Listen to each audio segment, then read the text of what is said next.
Мой дедушка по отцовской линии Целиков Евтифий Прокофьевич, 1920 года рождения.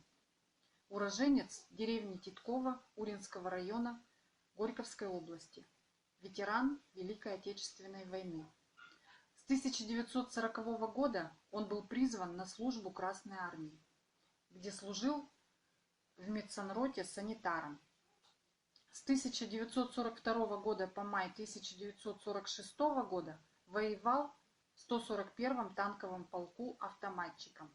С июля по сентябрь 1945 года воевал с японцами на Дальнем Востоке.